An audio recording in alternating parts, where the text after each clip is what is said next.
It's your boy Kittens coming back to you guys with a new kind of video, and in this one what I want to do is start breaking down some of the overt philosophies and things that are shown in different games, and from the background stance of my own life of being a heavy debater, someone who's super experienced in debate, and taking those steps back to really just enjoy the idea of conversation. So inside of battle royales, it's a really nice blend for me to just enjoy over analyzing some of the overt philosophies and stuff.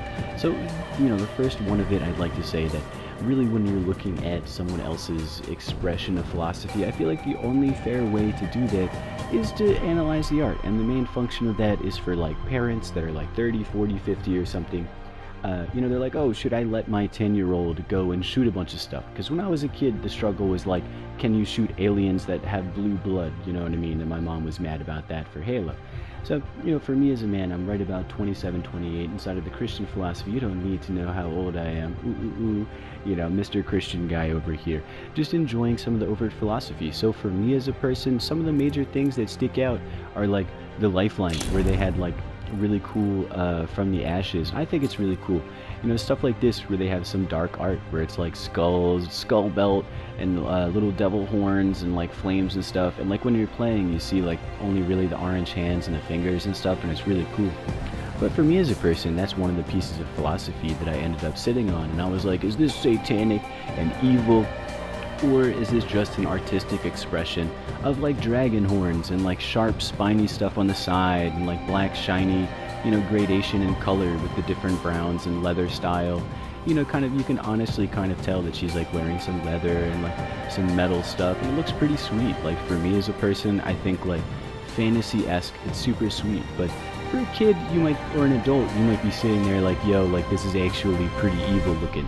But for me, I feel like a lot of games dance in this weird space of philosophy where they'll have something like that, but then there's also something like this where it's like an oxygen tank and a little bit of something, like little military gear, but it's like this kind of makes me think of like Earnhardt or something, you know what I mean, in history for me as a person. Some of these Christian philosophies, me as a person, I like that jutting pose of like having some dark art, and I like that Apex specifically really brings up some really fun dark arts where like for me as a person, I connect a lot with Caustic. Like I sit there and I'm like, I'm way too brainy. So for me as a person inside of my 20s to 30s, I turn around philosophically and I'm like, man, I'm a lot like this one character in my old friend social group. So for a lot of people, it's fairly interesting. Nowadays for like COVID and stuff, if you're like a family that's really digging into like the medical side of the world, maybe you don't want your kids to play Lifeline because it's going to start conversations about corona and things like that.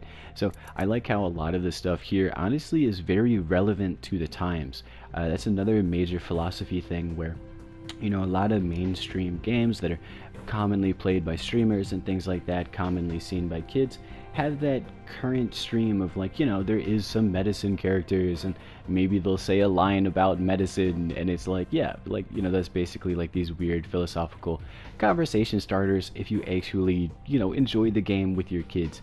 And this is actually a fun one where one of the interesting overt philosophies that I've seen in the game that I express from playing is the idea of role playing. So that's one thing that like if you're an adult or a kid, like honestly it's really fun to do role playing, like play a character that you're not like, and then like enjoy the voice lines that come out and this, that, and the other. But as an adult, you might see like, oh, my kid is role playing an Octane character that is literally speaks Latin, Spanish, like is technically a Mexican guy, like the no land further beyond is like his like the Spanish thing of like Ordeguada de Quejos or something. I don't know, I translated it. I really like Octane, but that's because I'm 30.